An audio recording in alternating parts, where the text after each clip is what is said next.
This World Series changes everything for the Juan Soto sweepstakes, and it'll determine whether his contract starts with a 5 or a 6 or maybe even a 7. So we'll break that down and much more on this episode of 3 Up, 3 Down.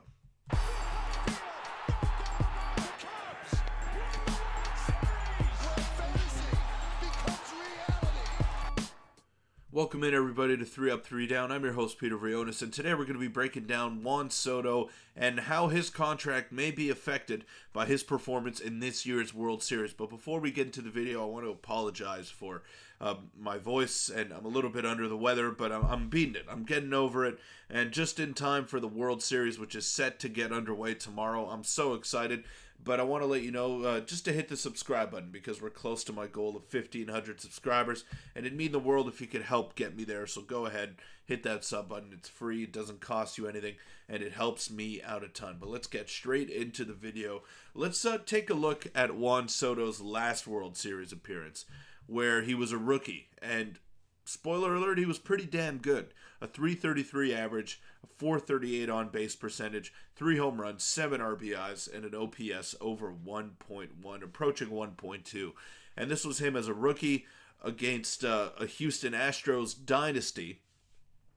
And what does Juan Soto do? He goes out there and he just shows why he's a generational talent, and that's exactly what happened in that World Series, and he led the Nationals to their first ever title in franchise history, including the Montreal Expos as well, even though I don't think the two should be binded together, being from Montreal, but I digress. He's a New York Yankee now. We're going to be talking about the Yankees and the Dodgers. This was a great performance out of Juan Soto, and as a rookie, it just showed the maturity that he had. The .438 on-base percentage, you know how hard that is to do, and especially as a rookie, to not let the moment get too big for you. It just showed his poise and his talent level, and we see here SportRack is projecting his contract to be 14 years and $513.6 million. 14 years. That's long. That is a long deal, but he is 26 years old.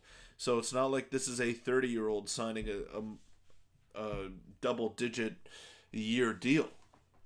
This is a 26-year-old, and there's been some stuff out there about his age. He's 26, okay? He is 26 years old. He deserves a long-term contract that he'll be able to ride off into the sunset with, and I think this is it right here. $513 million. And that's what I'm talking about. Right now, I think the baseline is $500 million, which there's nothing wrong with. But I believe it can get up to 6 with another strong performance in the World Series. And the way that he's been swinging it, I don't expect anything less from Juan Soto against the Los Angeles Dodgers. And Ken Rosenthal was on Foul Territory, the podcast here, and he said the average annual salary is going to start with a 5. So in the 50s, whether that's 50, whether that's 59, we don't know, and it could be a longer deal than 10 as well, which it probably will be. So Juan Soto is going to be closer to that $600 million range, according to Ken Rosenthal. And he weighed in on the future contract of Soto, who turns 26 tomorrow, actually, which is Game 1 of the World Series, of course. And then Juan Soto turned down 15 years, $440 million, and maybe that wasn't as stupid as it sounds. No, it wasn't at all, because he bet on himself, and he's going to get paid. At the time, it may have been viewed as stupid, because you could get injured at any moment, and you could never be the same player after that. But Juan Soto bet on himself. He has the confidence in himself to know that he's one of the best players in the game and arguably the best hitter in the game. So the fact that he didn't sign that contract, it just shows how confident he truly is. And he's earning himself a lot more money. Yeah, probably an extra $100 million, or maybe even that's the baseline, $540 million. Just shows you how talented he is and how many teams are going to be asking about his services. I know the Blue Jays are going to be in on him, the New York Mets, probably maybe the Padres. I don't know. I don't know what's going to happen here, but a lot of teams are going to want Soto. Every team is going to want Soto, but I don't know if they can all afford him. That is the question right there. Every team wants a guy like Juan Soto on their team, But not every squad has $500+ million to shell out in one sitting. So they do and they don't at the same time. But it's going to be interesting, and I think it's very hard for him to leave the New York Yankees if he wins a World Series this year, or even if they lose in the World Series. I think he'll want to run it back, and I think he's made to be a New York Yankee, and that pains me to say as a Toronto Blue Jay fan, but I watch Juan Soto go to work. This guy is a Yankee through and through. He looks like a Yankee. He works hard, and he has been instrumental in getting them to the World Series. They haven't had the hardest path. I'm not going to lie to you guys. They've beaten the Kansas City Royals. They've beaten the Cleveland Guardians, who, both teams didn't really hit at all in the wild card rounds and then in the previous rounds as well.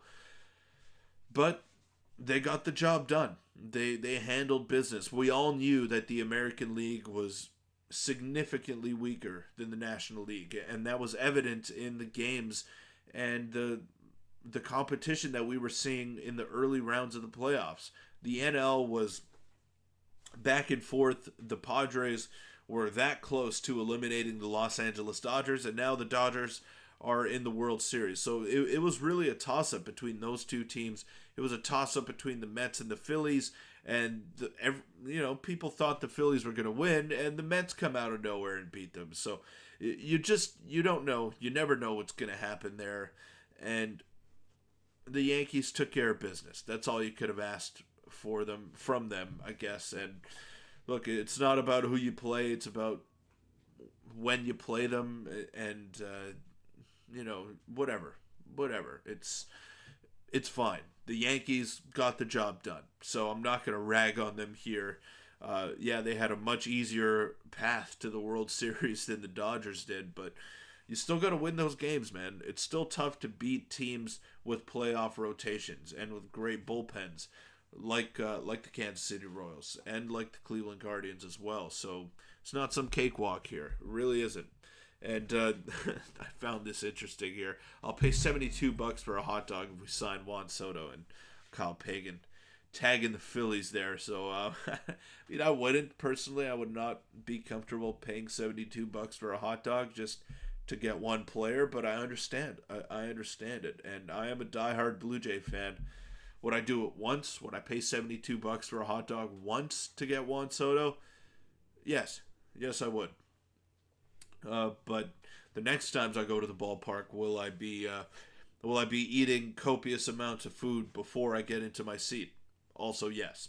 So that just shows you where that guy's priorities are at. I respect it. I really do. That'll wrap it up for this episode of 3 Up, 3 Down. Thanks, guys, for bearing with me, bearing with my voice. I'm totally out of commission. Totally out of commission right now, but I'm doing my best to bring this content to you guys, so hopefully you enjoyed it and you can hit that subscribe button. I will see you all tomorrow. Peace.